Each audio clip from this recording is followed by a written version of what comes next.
Hey everybody, my name's Emily Avery. I am one of the rangers here at Chickamauga and Chattanooga National Military Park. Now, this is our third program in our Junior Ranger series this year. So if you are returning and have done the first two programs with us, welcome back. I hope you guys had a really great summer. I know we were super busy here at the park, and maybe you even got a chance to come and see us in person. Now, this is the third of 4 programs. We will have one more this year. For those of us who are new to the Junior Ranger series, welcome.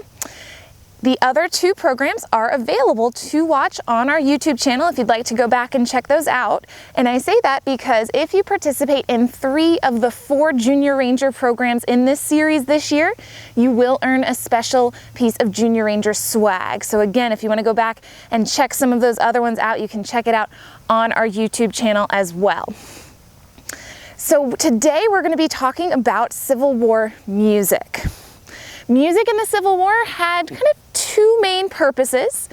One was actually going to be used in both camp and battle, and it was more instructional. And so a lot of the musicians in the regiments, a lot of them would play drum, like the one you see back here at the top of the 10th Ohio Monument.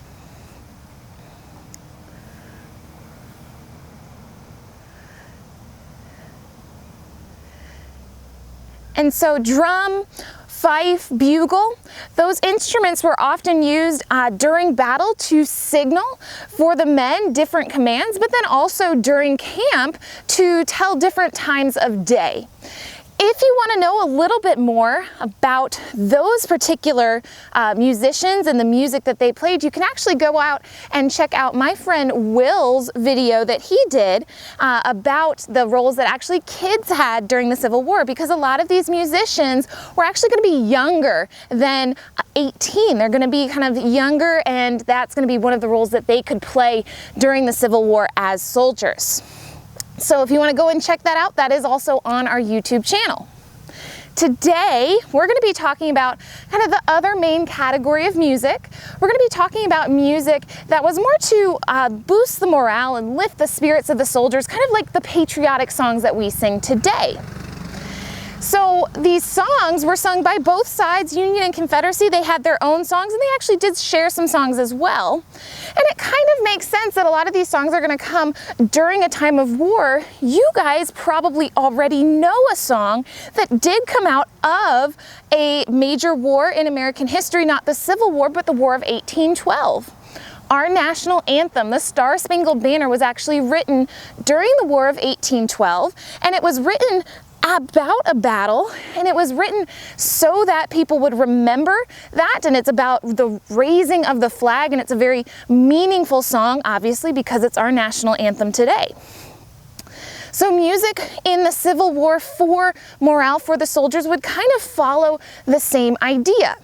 Now, on the Union side, there were 2 main songs that really stuck. They were kind of the 2 most popular ones. There are going to be a lot, but the 2 that you're going to have the soldiers singing probably the most, or most of them knowing, are going to be the Battle Hymn of the Republic and then the Battle Cry of Freedom. Now notice both of them have battle in the title. That's also going to not be a coincidence. They are written about battles, again, to kind of keep these men's spirits up, to remind them what they're fighting for, to remind them of why they are where they are. So the Battle Hymn of the Republic, this song was actually going to be written in 1861 at the very beginning of the war. And Julia Ward Howe is a woman, and she goes and visits a Union soldiers camp in Washington, D.C. And she's walking around and she's seeing these camps and she's hearing about battle, and she wakes up one morning and she's very inspired. And so she writes the lyrics to this song, the Battle Hymn of the Republic. Now, the tune, the melody to this song actually already existed. And so what she does is she takes this tune and she's going to add her own lyrics, and the lyrics get published. They get published in a really popular publication called Atlantic Monthly. It gets published in 1862, and all of a sudden it becomes really, really popular. all of a sudden the sheet music that is going to have both the melody, the tune, the notes, and the lyrics are going to be selling out everywhere in the Union. Now, for those of you who play an instrument, you probably know what I'm talking about when I say sheet music. You know what that looks like. You may play an instrument like a violin, or maybe a brass instrument like a trumpet or piano, and you know that the notes represent certain notes that you play on your instrument, and when you string them together, you get a certain melody. Now, of course, this is always going to be before we have anything like iTunes. We don't have anything where we can stream the music. So if you wanted to learn the song, if you wanted to know the lyrics, you were going to have to get the sheet music. And so that's kind of the way that things are going to circulate back then. Now, the other song that was very, very popular, like I said before, is going to be the Battle Cry of Freedom. Now, this song is really interesting because it's actually written, and not just the words, but also the tune is new, and it gets written in one day. In 1862, in the summer, Abraham Lincoln, the President of the United States, calls for Union soldiers, for volunteers to the Army. And so in response to that, there's a man named George Root. He's actually a pretty popular composer. He's a pretty popular songwriter for patriotic songs back then. And he writes the song in a single day in response to Abraham Lincoln's call for volunteers. Now, the words to the Battle Cry of Freedom, and even the words to the Battle Hymn of the Republic, are going to talk about things like pride in the cause of the Union. They're going to call it a noble cause. The Battle Cry of Freedom, over and over, they're going to be talking about rallying around the flag and welcoming soldiers into the Army, and how that is a very brave thing to do. And then there's going to be, over and over, they're going to sing the Battle Cry of Freedom, which is interesting because they're shouting that, and that's what they're doing while they're singing this song. And so these songs are very patriotic. They mean a lot to these Union soldiers. And again, the music, that sheet music that is going to be produced, is going to be selling very quickly. I actually do have a picture and a couple of those pieces of sheet music to show you. And so you can look. The cover of that sheet music is actually pretty elaborate, pretty decorative. And then the music, you guys, again, those of you who play instruments probably recognize a little bit. They would take that, and the musicians would learn that, and that's how they would learn the song. So that's pretty cool. Now, on the Confederate side, again, they're going to have some of their own songs too, some that are pretty popular. We're going to have a tune called Dixie, or Dixieland. Some of you may have even heard of it. The tune itself already exists by the Civil War. That melody, those notes, they're actually pretty popular everywhere. However, when the lyrics are written, and the interesting thing is nobody knows exactly who wrote the lyrics. They're kind of different people take credit, different people are attributed to it, but we don't have one particular person. But the song itself becomes almost like a national anthem for the Confederate States of America. It's actually going to be played at Jefferson Davis's inauguration. He's the President of the Confederate States, and when he is sworn in, they play that song. That's how important it is to the Confederacy. The lines of that song talk about the South being home, talk about that being where they're from, and it helps to remind the soldiers that's where their home is, that's what they're fighting for. There's another song that's really popular, and that one's also going to be called, that's called the Bonnie Blue Flag. Now, what's really cool about this song, and special to this place, the Chickamauga battlefield, is that the Bonnie Blue Flag, the song that the flag that this song is written about, is going to be a big blue flag with a white star in the middle. Now, that flag is actually going to be the battle flag for the Army of Tennessee. That's the Confederate Army that's fighting here at Chickamauga, which means that Bonnie Blue Flag would have been seen on this field during the Battle of Chickamauga in September of 1863. So that's pretty cool. Now, the song itself is going to be written by Harry McCarthy. And again, he's going to take a different melody. He takes a melody that's already written. It's an Irish song. It's called the Irish Jaunting Car. And he takes that and he writes new lyrics. The lyrics to this song, it's a little bit longer than Dixie, and it actually is going to list in the verses the order of the states as they seceded from the Union.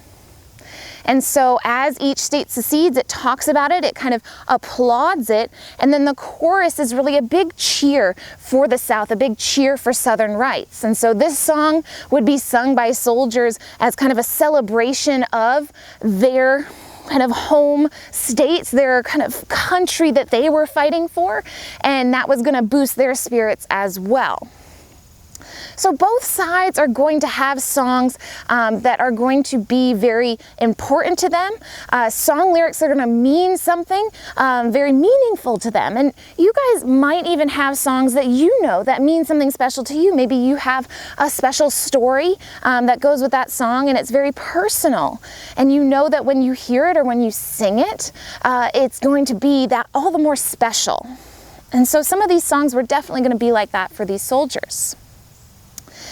Now, I've said a couple of times that some of these songs are going to come about by taking the melodies, the tunes from songs that already exist, and then add new lyrics to them. Now, that happens multiple times, both during the Civil War and actually even earlier, before the Civil War, actually all the way back in the American Revolution, before and during the American Revolution, when the country is fighting for their independence against Great Britain, there's a song that's written to an old tune that actually most of us probably know. If you've ever sung the song, "My Country 'Tis of Thee," that tune, if you were to go online maybe and search for "God Save the Queen," the kind of national anthem of the United Kingdom, you'll see the tunes are exactly the same. And there's a reason why.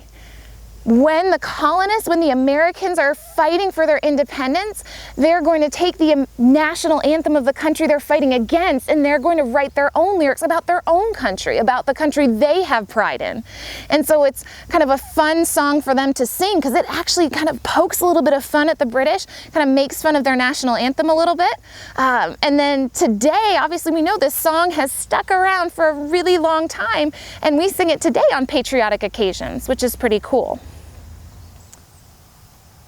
So there is one other song that some of you may be familiar with, that the tune is from the Civil War, but the words are a little bit different to the song that we sing today.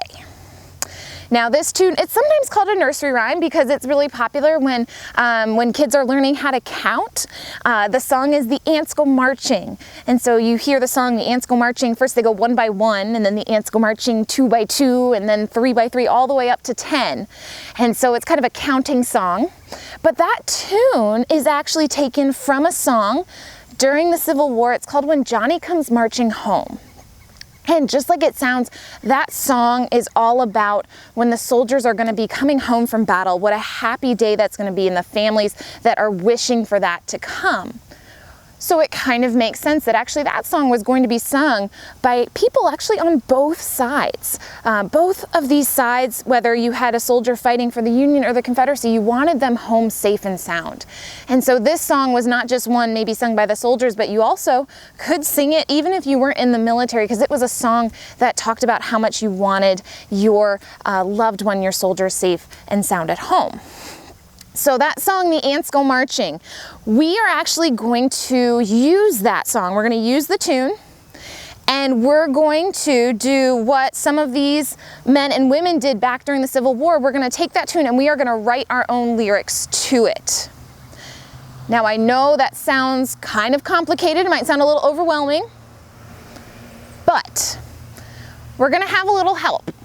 So if you are watching this online and you go down, you can actually download, I have a worksheet for you that's going to help us out with this.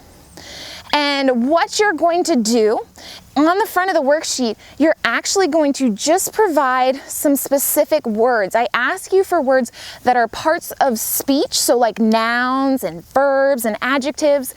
If you don't know exactly what those are, you might need a grown-up to help you out with that a little bit. But you're going to pick those words, and then you're going to flip the sheet over, and there will be blanks in the song lyrics, and it will tell you which words that you chose need to go in which blank. And so then you'll have your lyrics and you sing that to the tune of the Ants Go Marching or When Johnny Comes Marching Home. And at first, they might not make sense. Your lyrics might not make sense because again, you're choosing the words without knowing where they're gonna go. So you might wanna go back and fix it a little bit, or they might be really silly. That's okay too. But I want you to have fun with it. Be creative. You know, you are writing your own song here, and I also ask you to give your song a title. So when you're happy with those lyrics, what I'd love for you to do is to take a picture of them. If you want to be in the picture too, that's great. And I would love for you to post that on social media. And you can tag our park, which is at Chickamauga NPS. Or you can email it to the park at chch_education@nps.gov, and that link will also be beneath us here. And so you can take a picture of yourself with those song lyrics. If you're feeling really brave, you can sing it in a little video and send that to us as well. We'd love to see it. But that's gonna be our activity. So I cannot wait to see what you guys come up with, kind of writing your own songs, writing your own lyrics to a battle song. I think it's gonna be really fun. Again, be creative, have fun with it. I can't wait to see your photos. And then tune in next month. It'll actually be my friend Chris who's going to be doing our final Junior Ranger series. So keep your eyes peeled for that. And guys, I hope you have a great rest of your fall. Again, wait for my friend Chris to do his program next month. And hopefully I will see you guys soon around here at the park. You all have a great day.